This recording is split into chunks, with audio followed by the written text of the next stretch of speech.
You all should be hearing me just about now. I know my neighbors did.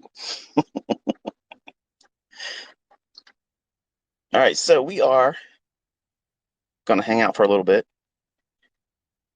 just to jawbone a little bit here. Give me 1 second here. My car likes to yell at me for not putting my seatbelt on. Yes, I break the law in that regard.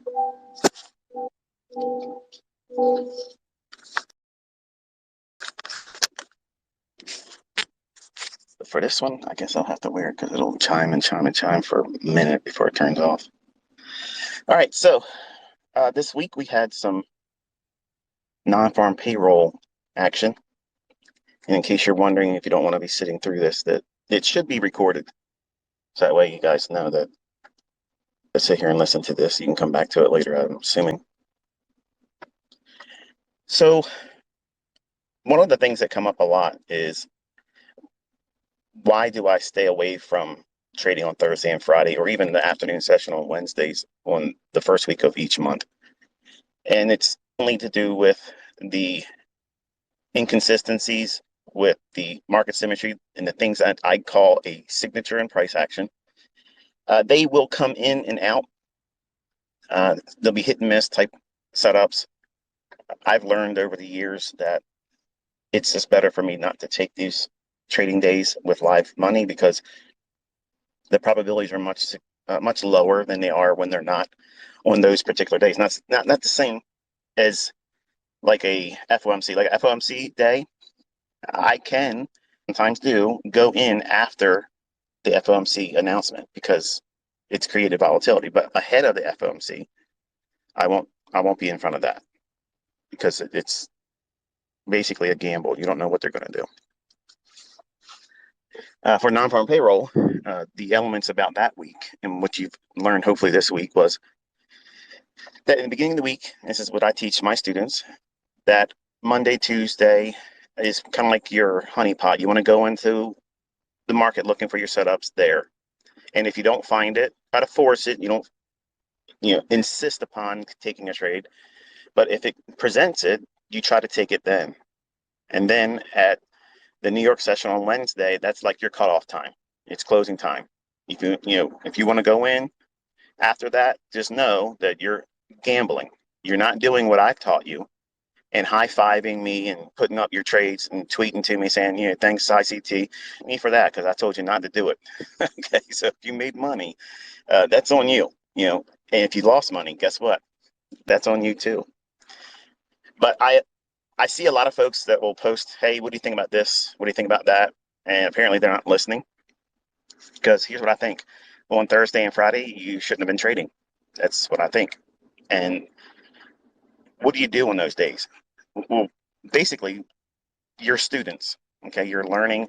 And even if you've been trading for a while, if you're listening to me, you are a student, okay? You're learning what it is that I do, whether you're going to use it or not.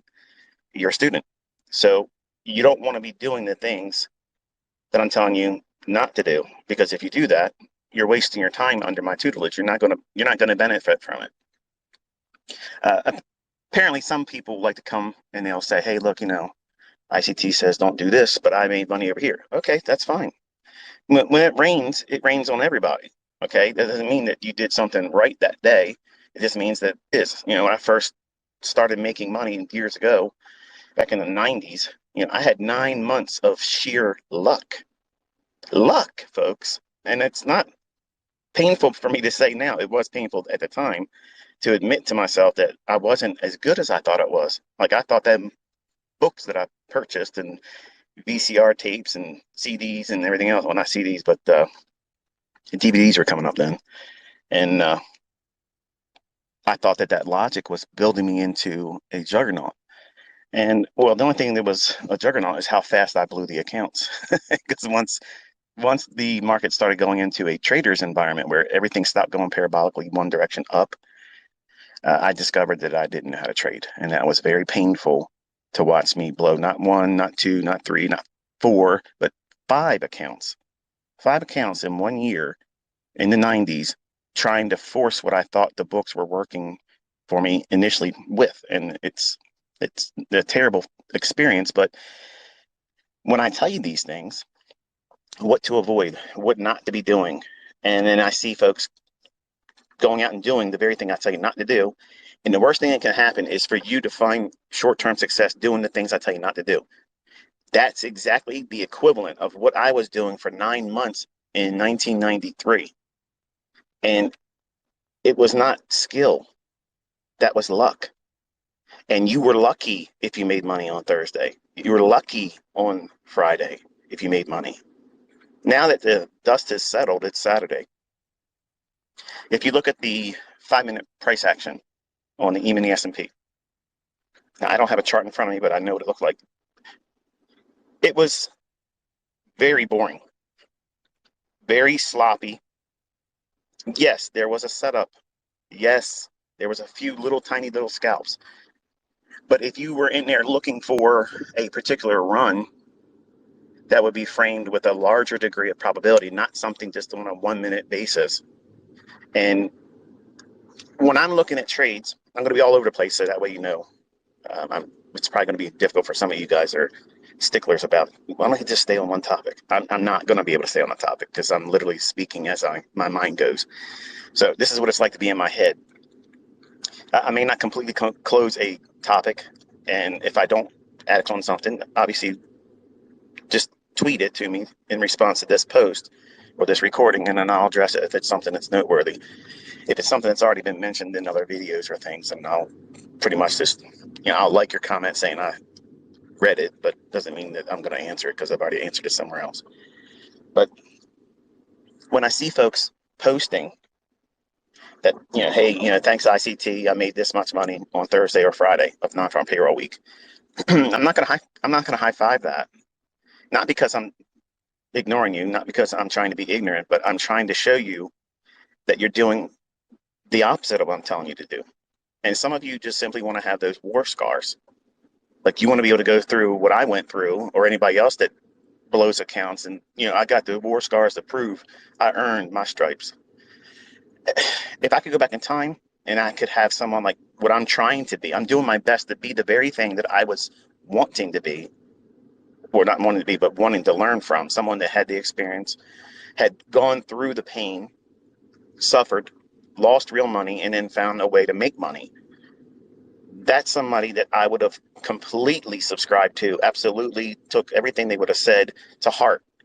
And that's my motivation in doing all this stuff, because if I can save one of you from putting yourself through what I put myself through, then it's a success for me.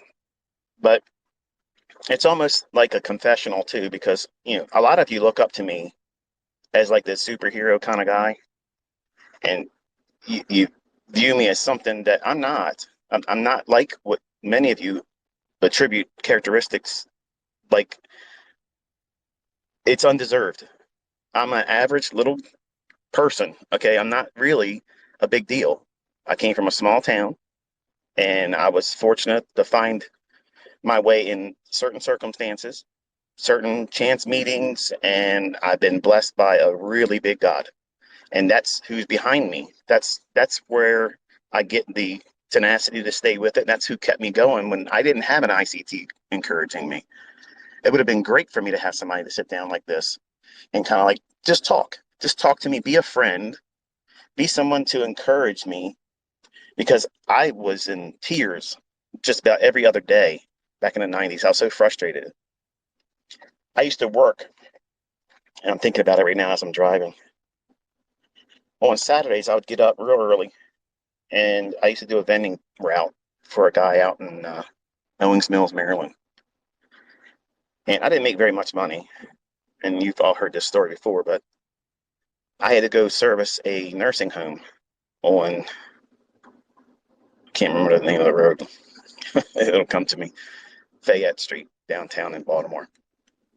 Not a really good neighborhood, and I was always wondering if I was going to get robbed, but I never did. But I spent 5 hours of my Saturday as a young man, just turning 20 years old, freshly divorced. And I would waste 5 hours of my Saturday servicing one account, and I would hate my life. Like, I hated it. I hated the fact that I knew my friends and my family were home, like you probably are right now. Some of you are probably working, some of you are listening at your job and you're cheating your boss. But I hated my life on these days. So every Saturday, I go out and I take a drive. Now I'll cycle through both of my Corvettes because I got to keep them moving and keep the battery life on them because I don't put a lot of miles on them. But I'm thinking out loud like I usually do on Saturdays, where I reflect on when I was a younger man, before I knew what I know now. And I was only making $315 a week. 50 of it was paid in under the table in cash for servicing that Saturday account. It would take me 5 hours to get up, drive out to Owings Mills from where I lived, pick the truck up, load up the things that I need to put in the vending machines and go service it, drive down to Fayette Street, then drive back up to Owings Mills, fuel the truck up, do the whole thing. And the whole time, I'm looking at the clock thinking, I'm never going to be able to see my girlfriend on time. She's going to be upset. You know, the whole thing, every one of you young guys are thinking all the time. That was me. I did the same stuff. But while I was working and while I was driving to and from, I was looking for a way that I could come out of that. And I wanted to start my own vending business.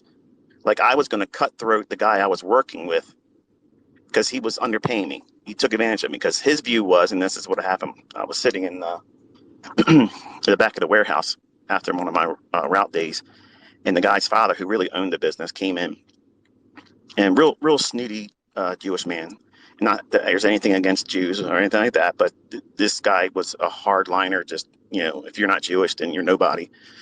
And he said, "Where's that young guy? Where'd you find him at?" Because I was always wanting to learn how to fix the machines. Like, I wanted to know everything because my intentions were, I'm going to make my own vending business. I didn't want to be an employee. I knew that when I was younger.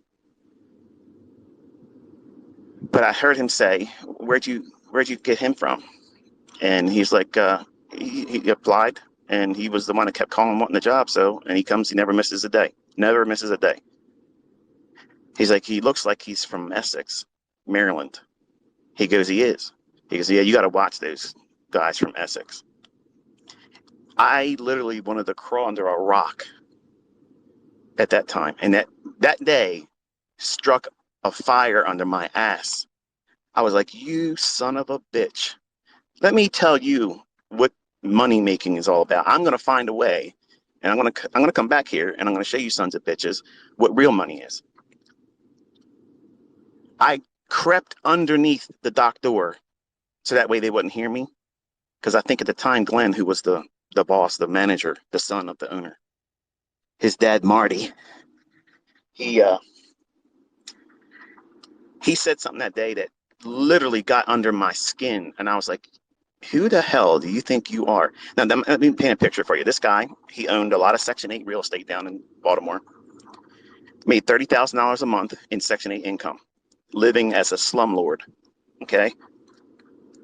His vending business, he had 3 routes. I ran one of them. My route did $147,000. And I guess that was the middle route. The largest one was ran by his cousin. And there was another guy that ran a smaller route that I think it did like $100,000. And granted, the business was 50-50. Whatever you paid, you basically made that.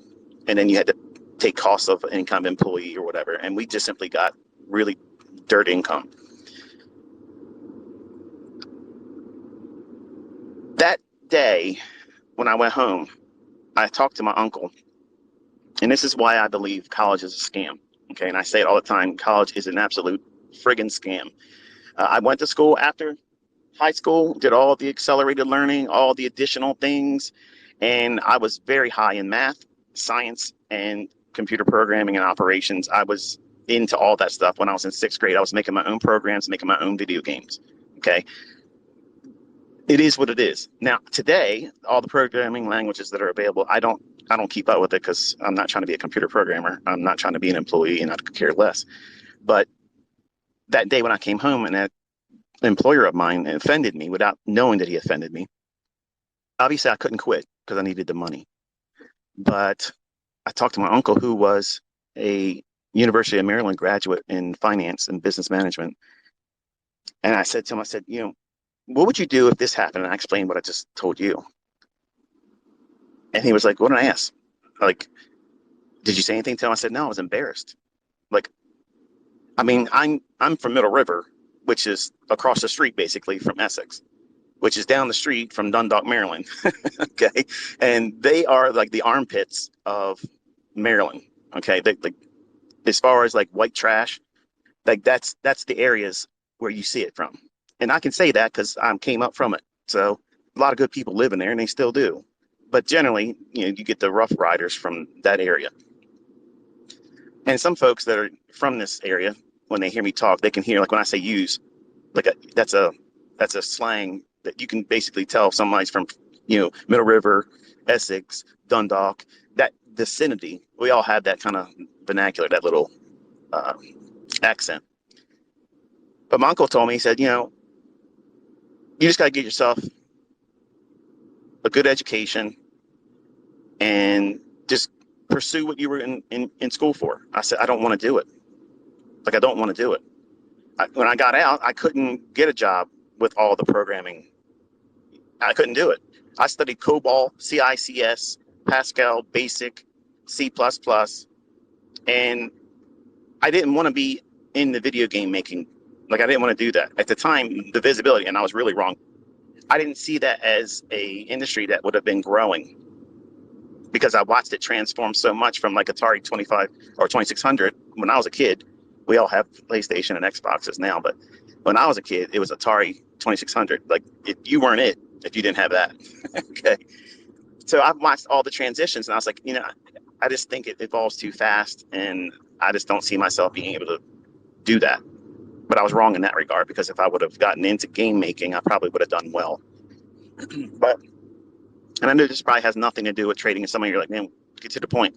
The point is you all ask how I think and interpret and how I got to where I am and how do I get through all the struggles. Well, this is one of those struggles that lit a fire under my ass. A boss literally basically said that I was trash.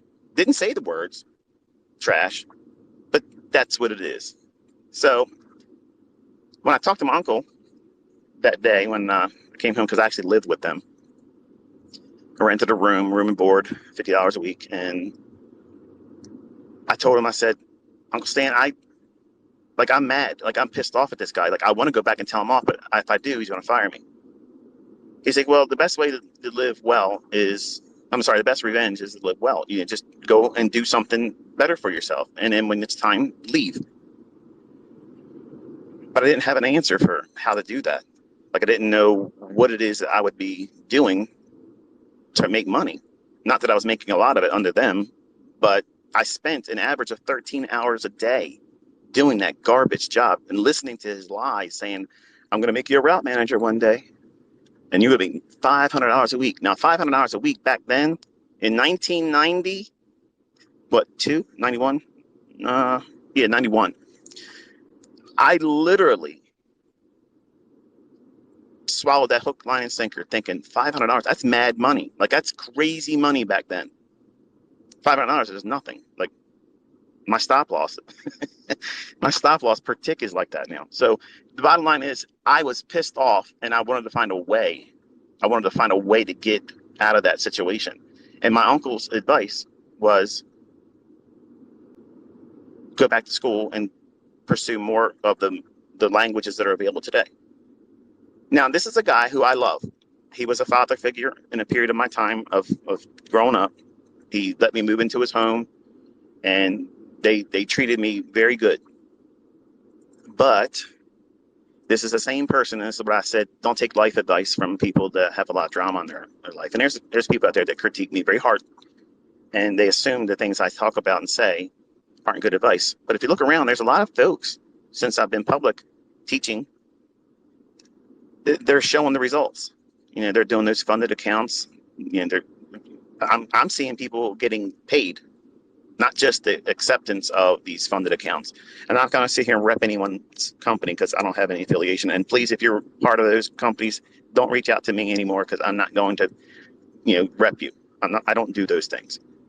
Just like brokers, I don't rep a broker either. I'm not introducing broker. I'm not trying to get you to do anything except for invest in time with yourself and believe in yourself, because I'm telling you right now,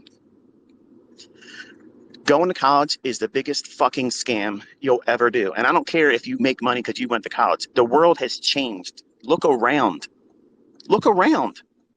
People have no idea what's about to come. They have no idea what's coming. I've been talking to my students, telling them before Trump got elected, I said all of this stuff was coming. It's in video, it's documented, period. The things that are coming, you're not ready for. Your job is not guaranteed. Your boss thinks the same way about you, like I just described my old boss when I was a young man. They're not going to tell you because they can get a lot of trouble today, where, you know, back then, a lot of things, you know, you can get away with a lot of things back then. But I was taking advice from a guy that went to college, graduated a very high GPA, business management, a math scholar, but he was managing a Kentucky Fried Chicken. KFC. Yeah. Here's my uncle, the guy I learned about trading from, who couldn't make money outside of the first initial plunge into it, where he made money to buy a condominium down in Ocean City in Sugar. And he told me when I was 15 years old and 16 years old, every Sunday at my grandmother's, the richest people in the world, Michael, trade futures and options. Get yourself a good job, become an electronic technician, save up, invest, and live like the fat cats. Well, at 15 and 16, you know, hearing that, I'm interested in martial arts. Okay, I'm going to run my own martial arts school. I'm not interested in all that stuff. It sounds like the stock market. That's over my pay grade as a kid. I'm not interested. I hadn't really worked yet. And then when I started working, I was thinking, this sucks. You know, first job was a dishwasher at Gerspec's grocery store. But I looked at my uncle that day and I told him, I said, can I tell you something? And I want you to know that I'm saying this with love, and I just want to know things better. But how do you feel knowing that you wasted 6 years of your life in college, and all the bullshit that you subscribed to and the books that you paid for, all that prep work, all that stress and crunching numbers, all that stuff, and you're working at Kentucky Fried Chicken, managing kids that don't want to come to work, and then you got to stay and do their job. You did all of that as a result of spending time and the money. He paid out of his pocket, folks. He didn't have financial aid. Again, he didn't have those things. He paid for it with his jobs and savings and money, and he cut grass. And that's what he does today. He's a retired man. He doesn't even trade. And he's got his own little grass cutting business. So he puts a little bit of bread that. And he's got a pension from Verizon where he retired from. But he was not successful as a trader. He was not successful as a college graduate with exemplary marks in school. Like, his grades were great. And to talk to him, he's a very intelligent guy, very intelligent, but down to earth too. And I love talking to him. I don't talk to him as much anymore, but that day when I asked him that, it was like I crushed his soul. And it was not my intention, folks. It was not, that was not my intention. But I wanted to know, have you observed, have you noticed that you worked your ass off and you told me to do those things and I did it? And guess what? Both of us are in the same position. We can't use the shit that we paid for in school. Nobody wants. Hang on, this guy's getting ready to try to do. Can you slow down, fucker? This guy's literally trying to fucking run me off a fucking one-way bridge here. Give me a fucking dickhead. All right, get out and beat this motherfucker's ass. Stupid bitch. Told you I was bipolar. Apologize for that. So I asked the guy, my uncle rather. And I said, listen, you know, do you honestly believe that that was the best decision for you and I? Like, I took your advice, I listened, and nothing came from that. And the look in his eye was like, literally, like, man, it was noticeable to you. I don't know if he was ignoring it, like the elephant in the room, but I know my aunt, who was married to him, looked at him like, you know, he worked really hard and let's just never talk about it. He never could make it work. He went on so many interviews, and they never hired him. And I never got an interview, not one time, all of the resumes I put out. And I had a better GPA than he did. Not one interview. So I wasted my time. I wasted my money in a field that was the future. Programming, technology, and information systems. I wanted to be a systems analyst. And guess what? I was a vending machine operator.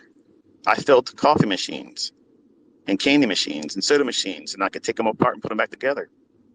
I could tell you what's wrong with them without even being on that location. But it didn't pay money unless I owned the route. And then one day, while I was doing the vending route, the conclusion came to me that, you know, even if I have this vending route, if I have a route like this, that means I got to hire somebody. Do I trust somebody to be able to take the cash out of the machine and bring all the money to me? Because I got robbed one time. They broke into the back of the truck. They literally pulled the safe that was bolted in the back of the Isuzu truck. They ripped the whole safe off the back truck that was bolted in.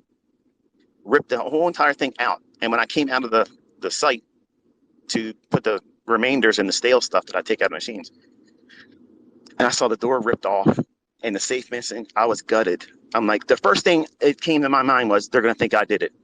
That was exactly what I thought. Why did I think that? Why would I go to that conclusion immediately?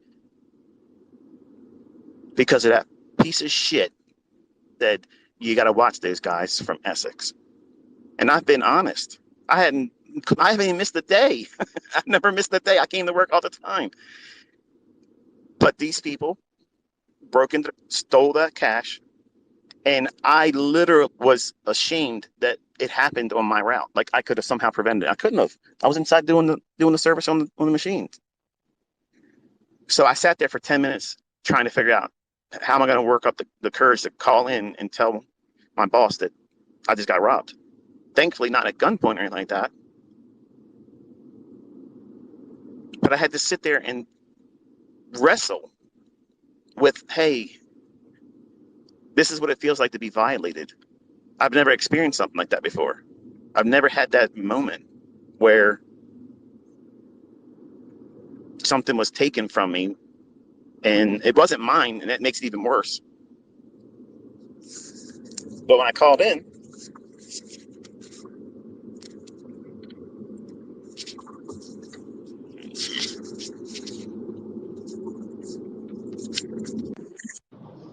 to talk to the owner of the company, I said, I just got robbed. What? Yeah, I just got robbed. And he's like, are you okay? And that made me feel better that he was at least asking that. And I said, I'm fine. I just came out of the site with the site I was at. And I said, they tore the door off the back. So it's a roll-up door. That's going to cost you money. And they ripped the entire safe off the floor. Like, it's gone. Like, it's completely gone.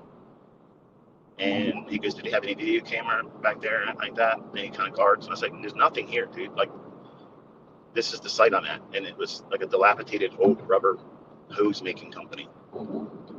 So it was almost a failing company. So there was not a lot of technology back then, and nobody was really worried about guarding a place like that. So apparently somebody followed me around, tracked me, and then figured that was the place they were going to do it. And it was like the third stop away from my last of the day. So all the money that would have been in there, you know, was theirs. Well, when I got back to the shop, the owner's son, Glenn, who I had an affinity for, even though his dad's a dick, I saw an Entrepreneur magazine, sitting on his desk. And I was looking at it, and I'm thinking to myself, entrepreneur. Remember that day when you said that you were going to be a martial arts instructor and you got all the credentials to do it, but you never did it. Here you are filling vending machines. You just got robbed and you feel like shit. So I picked it up and started thumbing through it. And I saw things in the magazine that I liked. Like they were like pictures of boats and stuff, yachts and things like that. And I was like, you know what? I'm going to ask him if I could take this home and borrow it. And I said, Glenn, do you mind if I borrow this? I'll bring it back tomorrow. It won't be messed up. He goes, no, you can have it. So I took the magazine home. And I went home, did my normal thing, coming home, shower, work out, eat, sit around, and I started wanting to go to sleep. I grabbed the magazine, I was looking at it, and I thumbed through the back of it, and there was this little tiny low classified ad that said, real money, real people. Call this 1-800 number and get free information. So I did. And in like a week, I got a little cassette tape. And obviously, many of the old people here, the old time students, they know that was the Ken Roberts Cartridge course that ended up buying, that put me on the mailing list of Larry Williams stuff. The rest is history. But when I started making money trading, I was at that vending company during that 9 months of. So naturally, because I was looking for any way to get out of that lifestyle, having to work, and I wanted to be able to put the middle finger up into that guy's dad's face, which I never did that, folks. I'm glad I didn't, because I'd probably regret it today, but I'd be lying if I said I didn't want to do it, because I did. But I wanted to escape so badly that there was a snowstorm, and I was expected to go to work that day, and I was in bed with my girlfriend, who I was engaged to at the time. And I thought to myself, I make way more money than I make in a month, a day now. And I'm looking at this girl who's not my wife. It was a younger relationship. I was a young guy.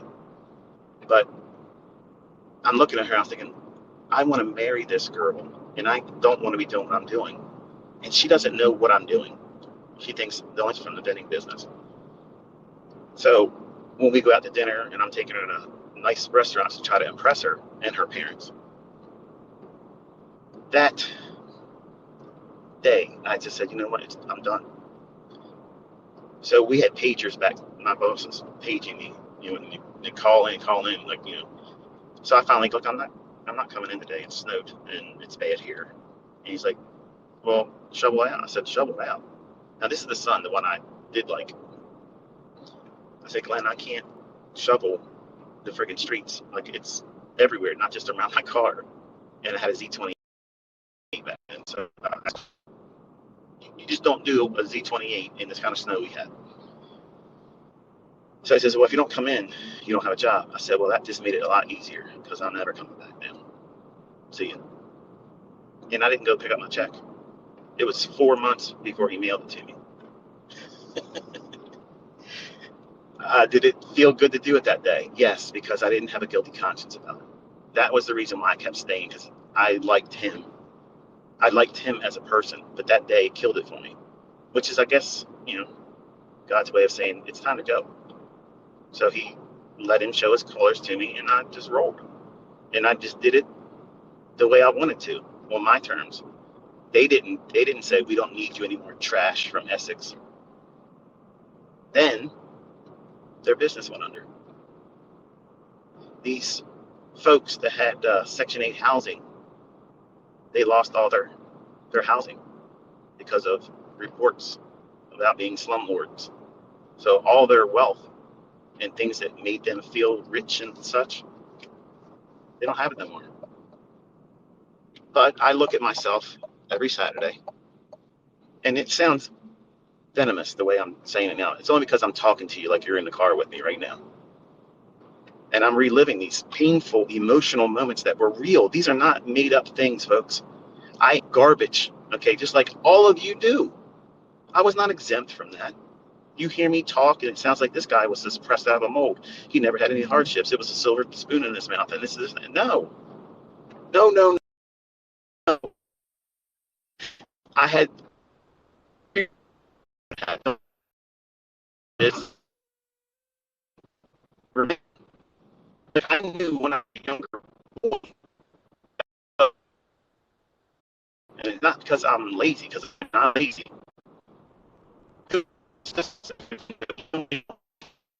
People listening, how can you recognize me?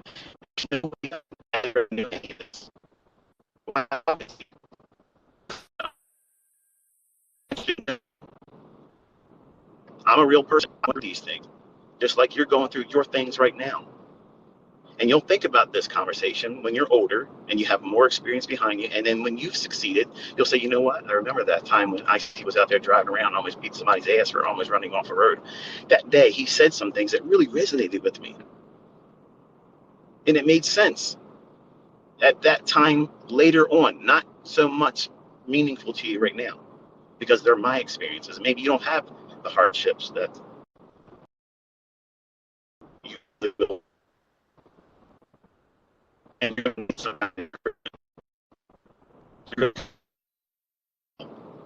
this is temporary. Don't let other people around you look down on you and make you think that that's where you're supposed to be. No, you are not where you are right now. You found me because you were supposed to find me.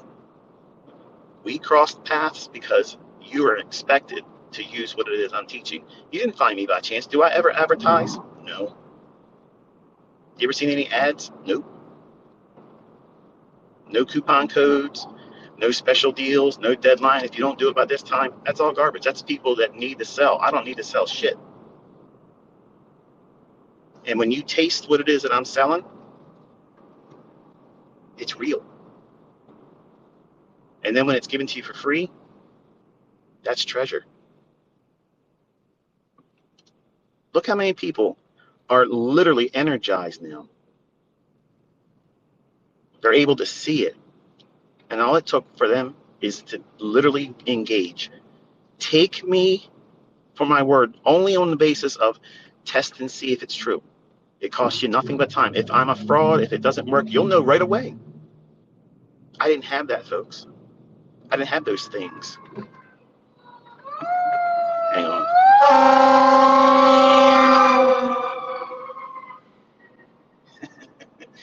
Guy's trying to run him over in the fire engine. See that? When's the last time your mentor took you on a road trip like this? Almost had cops show up. So when you go through these moments where you feel like you're not going to be able to do this, just know that I had those all the time. And I had good, well-meaning people around me, and they didn't inspire me. In fact, they were weights around my neck. They kept me from being positive. I had to dig in deep on myself. And it was me basically going to war with that guy's perception of me. You got to watch those guys from Essex, Maryland. Like I'm some freaking meth head selling crack on a corner somewhere. I was a model employee. That's the guy you want that never misses a day, that works over and doesn't expect anything extra and believes that in time that the employer will reward them for their loyalty and work ethic. And I was taken advantage of. But guess what? I'm not complaining about that. I'm glad it shaped me into that's who I was before I started working for them. My grandfather made that in me. So college is a fucking scam. It's a scam. You will not go to college now, get a career, making a high degree of income with a great degree of consistency and longevity, because your business is not guaranteed to you. What did 2020 show you? The rules have changed. There's a second one here. I don't see any smoke, but I'm bringing it today. And Lamborghini, hey brother, I see you.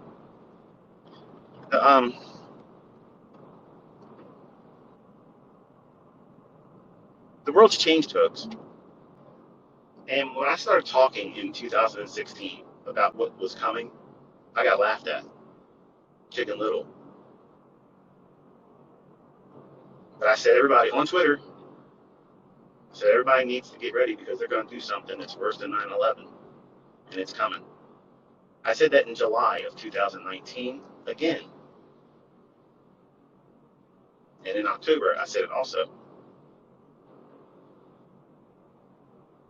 And then he started censoring my posts on Twitter, and that's the reason why I left. I did not get run off the Twitter because guess what, brother? I'm right here. Bring your shit.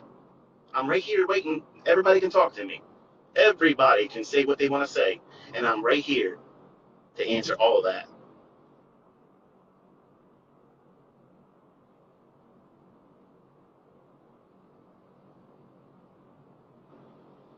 So on Saturdays, I take a drive, and I get to reflect on the choices I made, just like I tell you to on those community posts. You got to look back and think, where have you been? What are you doing right now? Where are you heading? Are you still on task? Have you lost your bearings? Are you lost? Do you even know what you're doing? Did you even do anything last week that contributed to growing?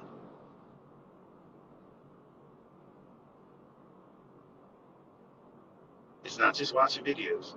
It's not looking at tweets and community posts. It's you rolling your sleeves up and getting out there and getting dirty in it, doing it wrong, and learning from that. That's the part that I thought was the prevention for me, though. Like, I looked at it like, I'm never going to get this. I'm never going to get this. And my aunt would come in and knock on the door and hear me weeping in there. Like, are you okay? Yeah, I'm just frustrated. What's wrong? You won't understand. And she wouldn't have. Even my uncle wouldn't have understood. Because I was trading live money, doing trades that I could not really realistically afford. And when they went bad, they were bad. But when they were good, I contained that. And I kept telling myself, this is how you keep going. When they look at you and they look down at you and they think that you're a friggin' bum, that you're never going to amount to anything because you live below your means, guess what? They don't know the real you. They can't see the real you. The real you is that person that knows that you don't have it yet right now. You know it right now. You don't have your power to do it yet, but you know you're getting there. And you're not going to take no for an answer. You're not going to be right. No one's going to convince you that you can't do it. No one's going to sell you an idea that's going to distract you and prolong the process. You know that you know that you know. Once you get that mindset, that's what's needed. You need to be doing that. Once you arrive at that point, it's just a matter of time, folks. It's just a matter of time, and how much time is it going to be? I don't know. It's everybody's different. But I can tell you, I had a plan that I did not want to be working when I was 40 years old. So I was willing to give up at that time half of my life to get to where I wanted to be at. And where I wanted to be at was financially independent. And I started with trying to earn and save $1,000 a month. And folks, that shit got real easy. Real easy. And then when you start getting these mile markers, you don't need cheerleaders around you. You don't need anybody to tell you, that boy, that girl, you're going to do it. Keep doing what you're doing. Because your bank account tells you that. Your bank account tells you, you're doing shit right, man. Who cares who believes you? Who's going to convince you when you got millions of dollars in the bank? Who do you need to tell you that you finally arrived? You need somebody to talk to you? You need Tony Robbins to talk to you about how you're doing a good job? You got 7 digits floating around in multiple banks. You need Tony Robbins to tell you you're doing a good job. No. You don't need that. All you need to do is show up, put the work in, and do it consistently. If you do that, look around, folks. These people that are just now discovering themselves in what I'm teaching, nobody's going to convince them otherwise now. They tasted it already. They've already tasted it. They know what it feels like now. No one's convincing them otherwise. They're never going to be told what they're doing is the wrong way now. All I've ever invited everyone to do. If you do that, I promise you, I guarantee you, you will never, ever, ever, ever put this down again. Because once it bites you, you're infected. You just accept it now. It's a way of life. These markets are in your blood. And guess what? Some days, it ain't right. I had a friend when I was growing up said, it ain't, well, how do you say it? It ain't right if it ain't rough, or that's not how you say it. He says, it's not rough, it's not right if it's not rough, or rough if it's not right, something to that effect. And it's kind of like trading. If it's easy, you probably are doing something that isn't going to be sustainable, like it was for me in 1993. That was luck. It ain't rough if it ain't right. That was the expression he used to always tell me. And as a young guy, I would complain to him. I'd be like, where do you see us growing up and being later in life? He goes, I don't know. I'm just living right now. And as cool as it sounded back then, that scared the hell out of me, because I needed to know. I needed to know where I was going to be at. Like, I don't want to be homeless. I want to make sure I can survive. And I'm thankful that I don't have that worry anymore. And I want all of you to have that feeling, that sense of accomplishment. But I know there's a lot of folks in here that don't want to hear this part, but it's the truth. If you don't live right, if you don't do the right things to other people, because listen, and Denny, you hear me, I appreciate you coming out and saying that the things that you've been making ad revenue on, and yes, you do make ad revenue. Those things that you say about me, you came out and researched, they're not true. I appreciate that. But because you profess in whom you believe, that's the reason why I haven't touched you. That's why I won't come back and say anything to you. Touch not my anointed. I don't do that to a brother in Christ. And I understand what you're doing. You want attention in traffic. I get it. But the things you said, everyone knows, and you know too, aren't true. But I have been a blessed man. My entire life, I've had so many blessings, not just in the markets, not in trading, not just in relationships, but my source, my real secret is my relationship with Christ. That's it. And I've always said this before, I'm not a poster child for Christianity. I'm not the model Christian. As you can see, when I get chemically imbalanced, I lose control of my tongue sometimes. I'm like Peter many times. I got foot and mouth disease. I open my mouth, put my foot right in it. And when I talk to all of you, I'm talking to you like you are my best friend, or my son, or my daughter. And I think you can hear it when I'm talking to you, because I mean what I say. And I lived these experiences. I've done these things. And I'm not asking anything for it. I've proven that. I've did millions and millions of dollars a year for 6 years, and I chose to stop. I guarantee you, if I went on Twitter right now and said, okay, I'm opening up shop right now, and in Jesus' name, I swear to God, I'm never doing this again. But I'm telling you, if I did it right now and posted it on Twitter, I'll open up the mentorship again, even if I doubled the price, I'd probably have millions of dollars in the PayPal account before Monday. This is the way it is. And you should be thankful that I don't do that. I don't need to do that. I don't want to do it. So if my experience was, I see this guy, he comes out and says these things that I do, and then watch all these other people prove that they can do it. They're recording their entries, their management on YouTube. That should encourage you. And then to watch this person step away from making millions of easy money. It's real easy. but it's hard managing all the personalities.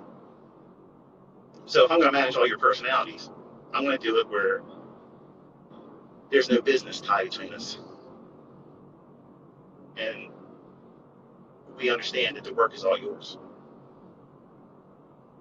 And you know I'm motivated because I love doing this. And you want someone to teach you that's passionate. You want somebody that's basically lukewarm?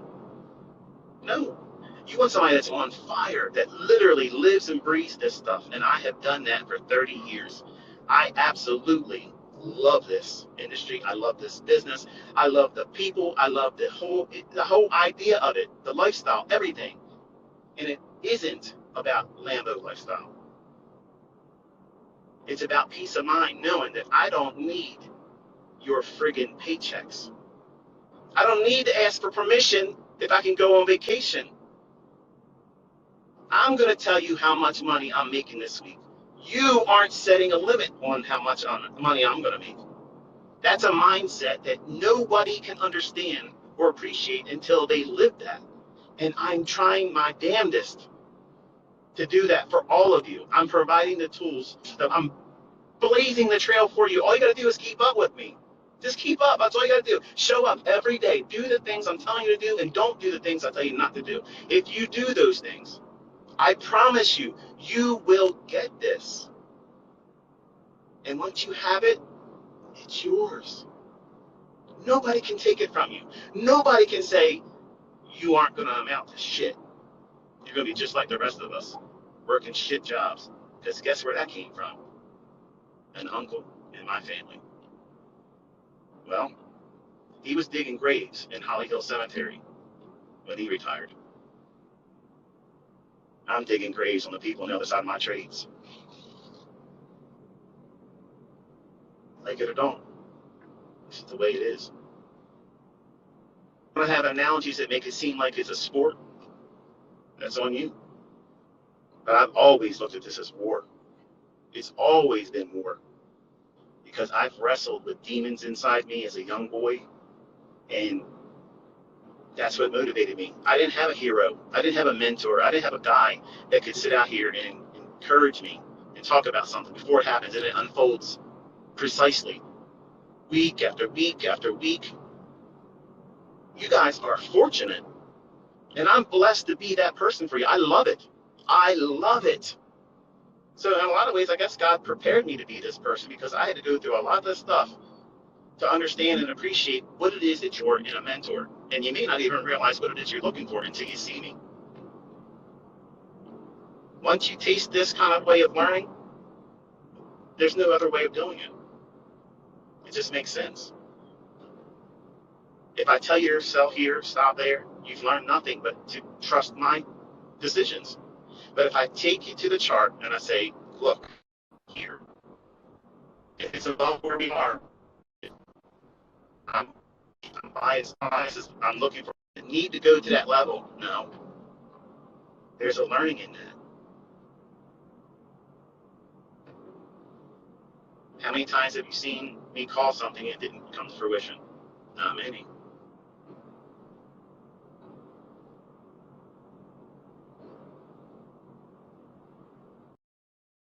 Well, my son, obviously, some of the guys out there, they're afraid that their all account challenge is going to get trumped by my son, who's a neophyte. I think I've already done that so far. The broker that my son uses reached out to him and said, two things you need: circle trader Michael J. Huddleston, your father, and is he posting your statements? And how does he have access to your statements? And we're probably going to close your account if you do have a response. And respond to each one independently. So, what difference does it make if I'm his father? And who the fuck business is it if he wants to put his own trade statements in my email box or put them online if he wants to? I've never seen a broker ever say something like that. Like, why wouldn't they want someone that shows accountability? Makes you wonder, doesn't it? Now, He hasn't reported any trouble whatsoever with them clearing his trades. So I was kind of shocked when he pushed it and I texted me showing him, hey, Dad, this is what they emailed me. What do I do? He replied to him, tell him the truth. You're going to lie to him. What are you going to lie for? I think I think they're afraid that it's me behind his trades, and that would be against the law, and no, that's not going on. And how else would someone that entered and opened the account up admitting that they don't have any experience all of a sudden runs up from the lows he had that month? If I was broke, I'd be wondering too. But he's pushing the buttons. And if they choose to close his account, that's fine. There's plenty of other brokers out there. But as far as what he's trading, I sit with him. I explain to him how certain moves form, kind of like what I've done with you, and all the basic stuff. And no, he's not trading Enigma.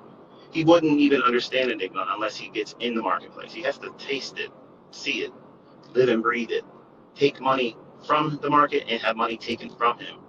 You have to have those experiences.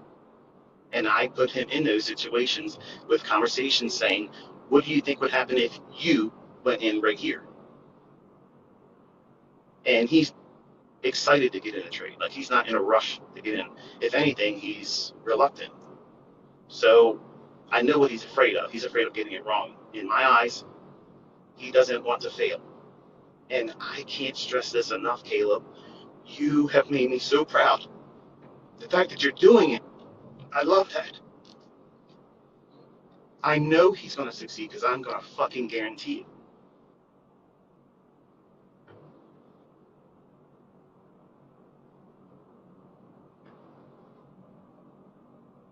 But it's hard for me to him because he wants to walk in my sight flawlessly. And I don't expect that of any of my kids. And when you have kids, or if you have them, you know what it means to feel that. They can't do anything wrong because they're your kids. They make bad decisions, but they're still your kids. But with this, I have waited so long for this. And I'm pouring my everything to him. And I don't want him to be fearful of losing. Fearful of losing. Losing, that is a tax on success. You're going to have losing, man. This is the way it is. I lose, I get it wrong, it doesn't matter. I still beat their ass. That's the way you have to look at it. Every sports team, every sport, they don't win every down, every inning, every whatever the hell it is. I'm not even a sports fan. I'm trying to draw out other analogies because some of you don't like to hear the war story stuff. But every day isn't going to be a winning day. And I want him to understand that if he does this and he has a losing day, I'm not looking down on him on that. I want to see, does it affect you on the other side of that loss? That's what I'm interested in as his father and as his instructor in terms of trading. I want to see, how does it affect him mentally? Because I'm going to tell you right now, when I was younger, when I lost, I was pissed off. I hated everybody. I could have easily snapped the neck of somebody that came up to me as soon as I dusted $3,500 on a trade that I knew damn well 20 minutes before I should have got out of that thing. But now, the next person that speaks to me, it's his fault. You did this to me, you know what I mean? You know what I'm talking about. So many wives and girlfriends and boyfriends have suffered so many times. Did that time cause that pain? And you want to find some way to put an outlet on it that takes it away from you. But that's what trading is. You eat it and you swallow it. It's good medicine because it makes you the trader. That bad stuff that happens to you, that's what every wildly profitable trader has done a lot of. They ate that. They took those shots. And they kept going. That's why many of you are absolutely you're going to find that this is the most impossible thing for you to do. And it's impossible for everybody in the beginning. until you get that mindset I mentioned earlier, where you know what? Nothing's going to deter me from doing this. I know it's going to feel like I want to quit sometimes. It's going to feel like this is a bunch of shit. I can't do it. I can't learn this. I'm frustrated. It didn't do what I want. I don't even know what the hell the bias is. Everybody's asking all the time, bias, bias, bias. I am literally teaching you bias, folks. I'm taking you into the chart, telling you, here it is. This is what I'm pointing to. If it's above the market, is that a bearish bias? No. If I'm pointing below the market price, and I'm saying, look at this level here, note that. Is that bullish? No. I'm teaching you by doing it with you. I'm showing you. I'm teaching you how to avoid when you're going to blow your account. I know that intimately. I did a lot of that in the 90s. I got no problem telling you. I got medals. I got purple hearts, okay, for blowing out accounts in the 1990s. I did it in stunning fashion. It was style. I did it while in a truck, working 13 hours a day, driving with my left foot laying on the steering wheel, going over the T-bridge. High winds. That's like trading full margin, no stop. And that's how I was trading market, crude oil market, gold futures. I was doing all that stuff and losing my ass the whole time doing it. Well, blew that account. It's going to take me 6 weeks to save up another amount to get it. But guess what? Nobody could have told me ever that was a dumb decision. Because I knew in my heart, I have tasted what it feels like to win. And those wins were more than my monthly income gross. Let that bug bite you. And it'll never leave you alone. It'll never, ever leave you alone. So you might as well just roll your sleeves up, accept the fact that it's going to take some work, it's going to take some effort on your part, put in the time and the work, defer all your weekend warrior stuff that you want to hang out with your buddies and go out with your girlfriends and go buy what's on sale. Stop all that. Invest your time and your money in yourself. Because I'm telling you right now, there isn't anybody, I don't know anybody that went to college that makes as much money as I have. I don't know anybody like that. College didn't do that for them. Now, business owners, yeah, that's the way you do it. But employees, my opinion is even an average, consistently profitable trader will slap the money bags out of the best of any employee of any company. Because you're not limited. That company says how much you're going to make. You're an employee. You're subservient. I'm not subservient to anybody. Well, the Lord. But outside of him, I ain't got to listen to nobody. Nobody tells me what my schedule is. No one tells me what I can and can't. Nobody puts a limit on how much I can earn. And folks, listen, I got out of the teaching business, but I could roll right into a signal service right now. I'm not going to, just so you know. But if you learn how to do this, you don't need to have money to do it. You don't need, learn the skill set and then prove to everyone online that you can do it consistently. I guarantee you, they will throw money at you. They will throw it at you if they could just watch what you're doing beforehand. I teach this with my students all the time. I have a lot of folks that are literally barely scraping by. There's no way they're going to open up a $100,000 trading account. They're not. So those funded accounts, I think that they're a good idea. Are they all good? No. Do I have a reputation of doing business with them? No, I've never done anything. We'll never tell you this company or that company over another. But the skill set, once you know it, folks, listen, man. This is not pipe. This is really real. You can sit in front of a chart, determine where it's going to go, where it's not going to go, and it delivers consistently. That's a skill set very, very few people can do on this planet. Even the folks that are outside what I teach and they're consistently profitable, you have a system. You know that you are part of a society that is so minuscule. We're like the League of Extraordinary Gentlemen and gentle ladies. Please don't get on me about the gender stuff.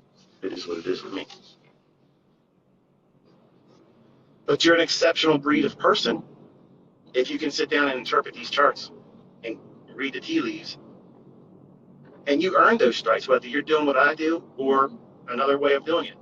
I ain't gonna knock anybody that's consistently making money. Who can do that? Nobody should. Nobody has anything to say anything about anybody that's making money. Because if you're making bread doing this stuff, you arrived. Nobody's gonna tell you different.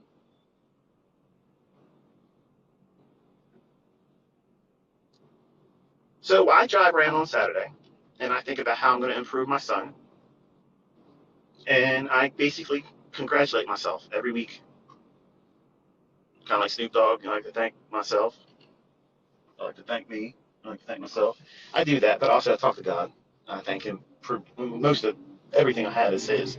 He gives it to me. But the model my son's working on, this is the second Lamborghini I saw.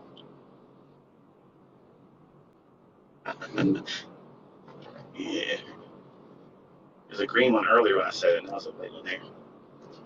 I'm up here by Rushtown Road. I took the same drive up to the Krispy Kreme that the private investigators that never got paid follow me around.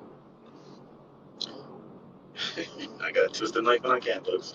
But I talk to my son a lot about what he wants to do, like where he sees himself. Now, he obviously knows that we can live way, way more affluent than I do.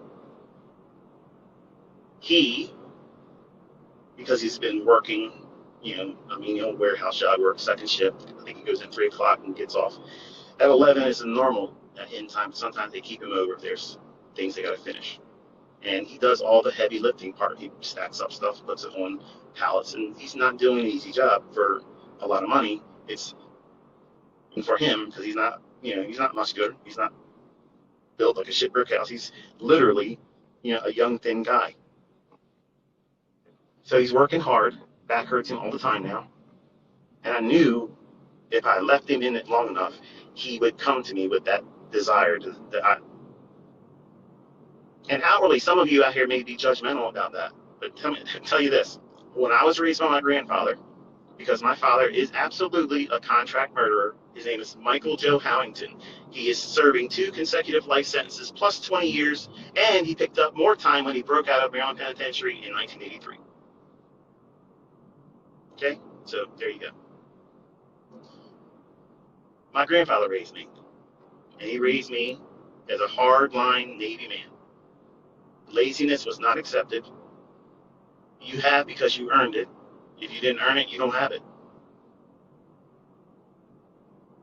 And when I was younger, I was going to just give money to my kids, and I talked about how I was going to do it openly. And a lot of folks really, hey, look, you think this is a good idea? And at first I was pissed off, like, you tell me how to raise my kids. But one guy sat and wrote an email to me one day. He says to me, like, Michael, I love what you do. I think you're a genuinely nice guy, but I don't think it's a good idea for you to give your kids money. You should make them earn it. And he went through a list of reasons why, blah, blah, blah. And he actually talked about how he was given money by his father, and he went all the wrong directions. And in fact, that's what got my father where he was. My biological father, Michael Joe Howington, who is, again, in Jessup, Maryland House of Corrections. Look it up if you want to, do the research on it. He was a murderer. He did it for money because he had a heroin addiction that he picked up when he was in Vietnam. Before he went to Vietnam, he was drafted. He didn't want to join it. My mother and him got together. Obviously, he was one of those guys that came from a family that had money. Not a lot of money, but they had money. And they gave him the apartment. They set him up, and they got him a car, several cars, always gave him cash. And he was spoiled. And he did shit that, spoiled people do. Made stupid decisions. He got married and then slept with my mom when she was underage. Supposed to be born. She was going to abort me. He told her, I'm going to cut your throat ear to ear if you kill that baby. And that's the reason why you hear my voice. That's the only thing my father did for me. He's never spent any time with me. He never did anything with me, ever. But my grandfather raised me. I lived with him.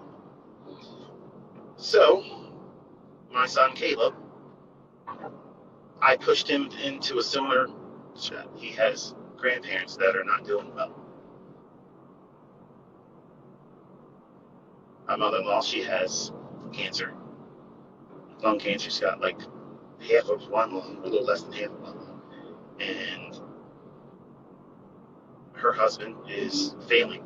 Like, we don't even know how long he's going to be around. We're surprised he's still here. So my son does two things. He lives with them to help them in many ways, like a hospice. Not that they're on their deathbed, but he does a lot of things for them that they can't physically do. And he works his second shift job when they are resting in the evening time. So for the assholes out there that try to judge my parenting or my kids, none of my kids are profitable, successful millionaire traders that I'm about to make money. My oldest son, he invested in crypto, made a little bit of money last year, and I told him, get out, please listen to me, son. Nope, just the way it is. We had a falling out because he wanted a house and set him up with cash, and he wanted to be like my dad, and I told him I'm not going to do that. And we have not talked since then. He does things in his life that I live, and some of them could get him in trouble. But he doesn't listen. But he's his own man, and he'll have to take those consequences. But he has lost a lot of his money because he didn't listen. I told all of you crypto was going to crash. I don't trade crypto, so please stop asking me about it. I'm not going to talk about how my concepts work or don't work in them. I don't believe in crypto. So if you're trading crypto and you made money, congratulations. But don't attribute it to me because I didn't help you do it. But if you lose money, don't complain to me because I said don't use it. But I say to my son Caleb all the time, I'm like, look, you've never complained about any of the things that you're going through right now. And that's exactly how I was. I didn't complain that I had to stay within an earshot, that I had to be right around the corner to take my grandmother to the bathroom because she couldn't walk. I didn't complain about that. I just thought that's what I had to do. What was I going to compare it to? I didn't have anything else to compare it to. Just like Caleb. So now he has the right mindset. Out of all my children, he has the right mindset. He has worked menial jobs and made nothing, hates his friggin' career, okay, because it's not even a career. It barely gives him any money. His back hurts every single day, and he wants to finally do his own thing. That's the fertile mind that I need. He knows what it tastes like to be living like that. He never one time complained, Dad, can you just do this for me? He's never asked me for anything. He's never done that. My other kids always ask. That's normal, I guess. But Caleb wants to just be able to earn enough money to not worry about money. He's not even trying to be rich. And that's how you get rich. Hear that, folks? You get rich when you don't try to get rich. When you do something with passion that you want to do well because you enjoy it and you love it, you need to make trading like that. And that starts by doing analysis and loving the analysis, back testing, reading price charts, and just pouring over top of it and not finding anything else that would be more interesting except for your relationships. Because they're important. You got to balance that.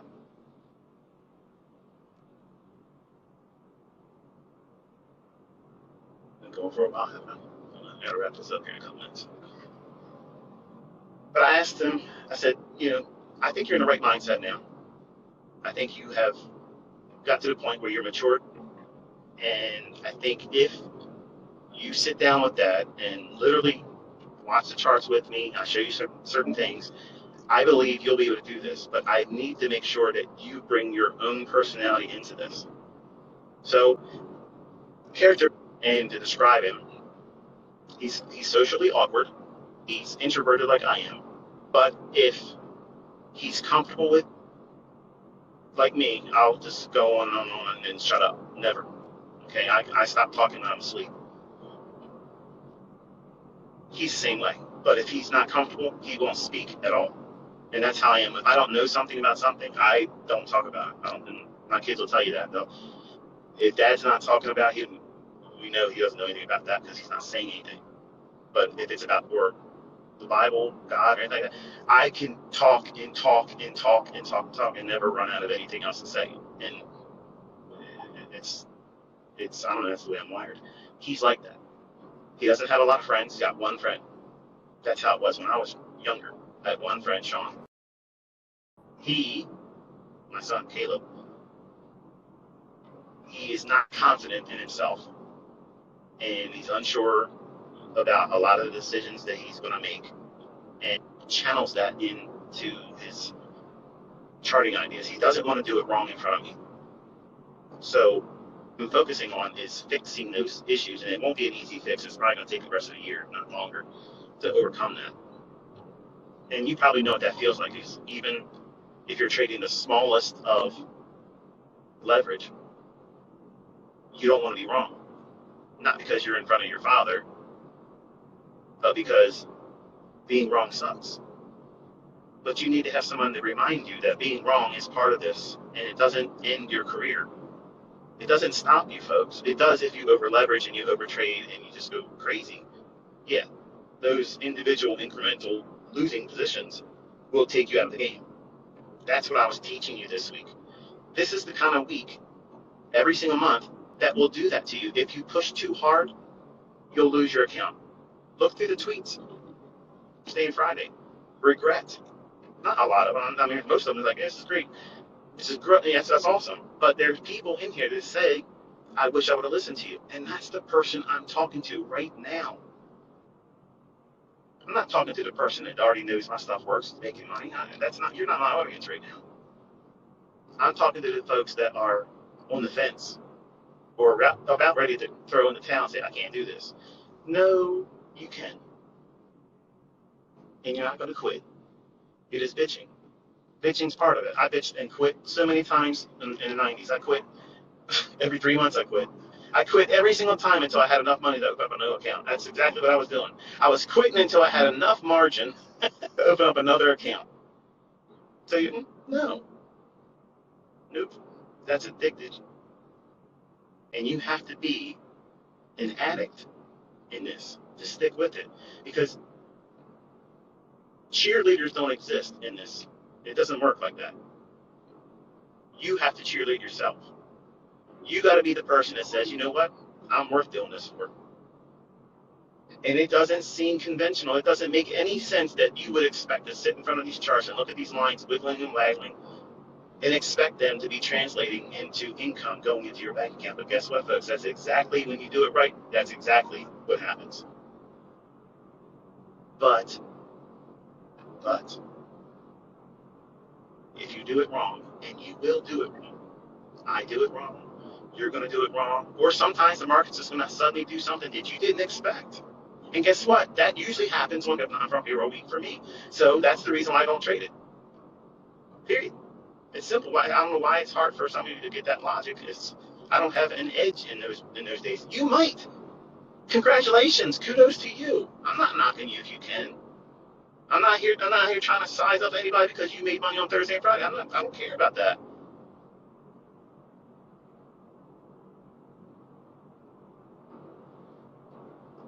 But my son,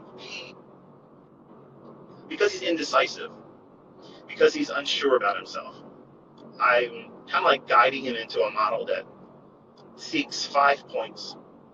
And again, I gave an example. Someone asked him on Twitter, and I replied to it earlier this morning. What does that mean?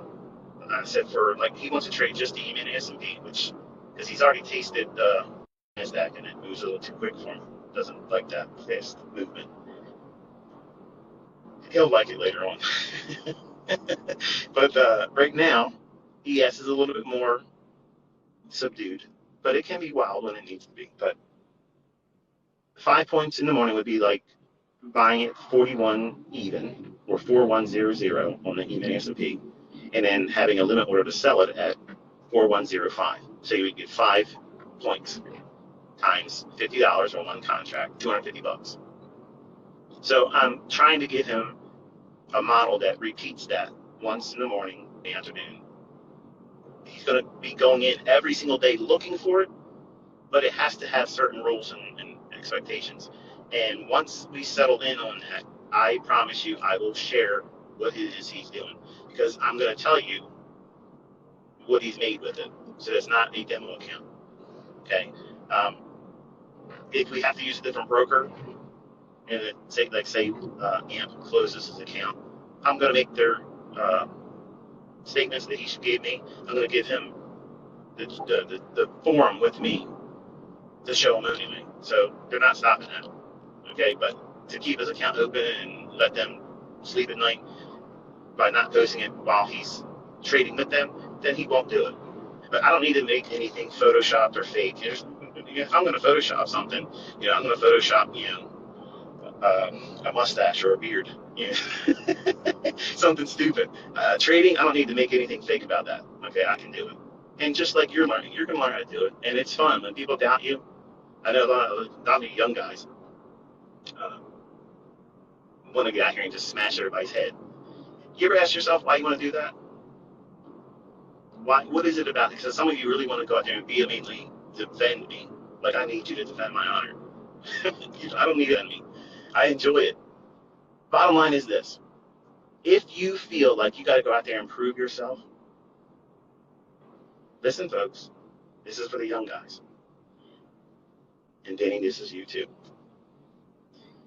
You were scarred. Sometime in your life, you had something cut you so bad that you had something taken from you. Somebody that you loved cut you so deeply that now you have a wound that nothing can fill it except for you proving to them that you are better than they thought you were. You were worth more than they thought you were, and then hurt you. And you want to prove it to them. But because you can't prove it to them, you're going to prove it to anybody and everyone that gets in front of you. And I tell you this because that's how I live my. I can't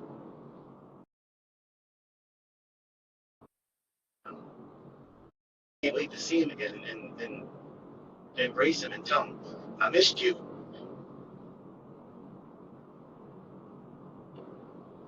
And I hope that he's proud of me.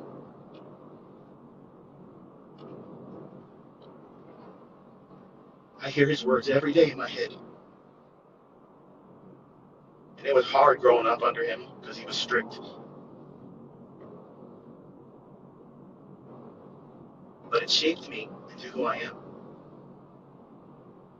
And because I can't satisfy that urge to prove to him that he did good on me,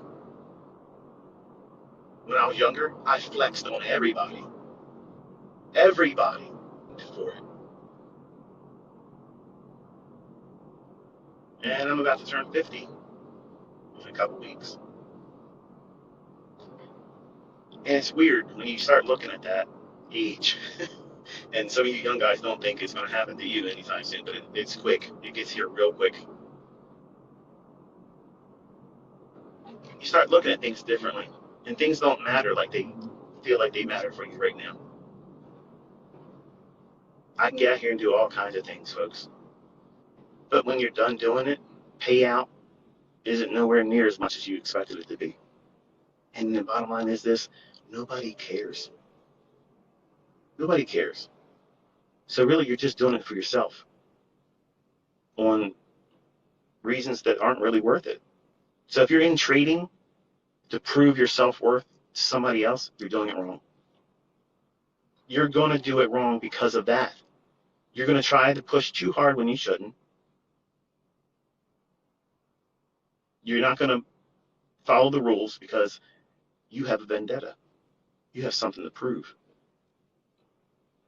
When it's a process that you have to follow, not I'm going to prove something to somebody else. No, because if you follow the process correctly, they'll, trust me, if they're paying any attention to you, they'll notice it. To remind them of it.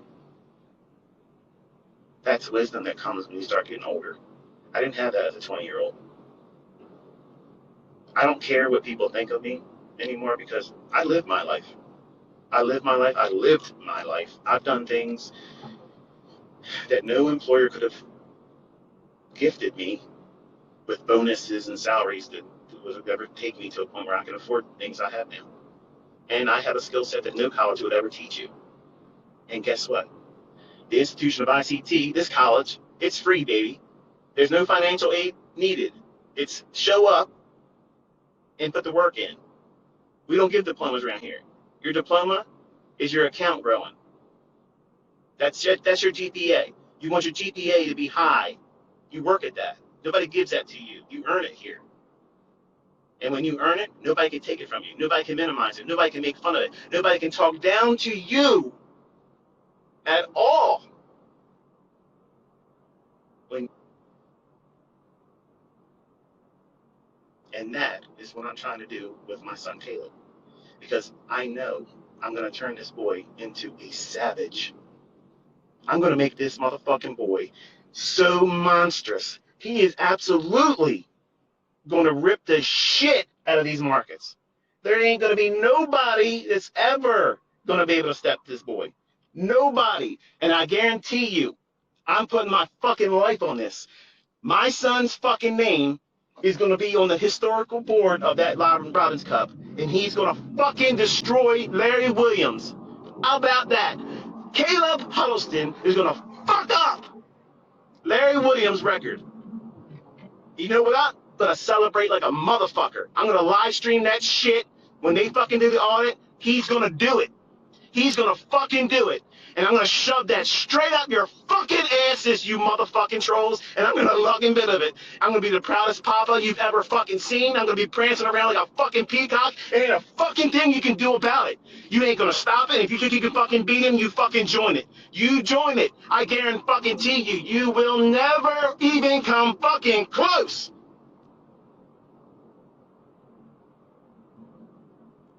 You like that crescendo? It's coming. Until next time.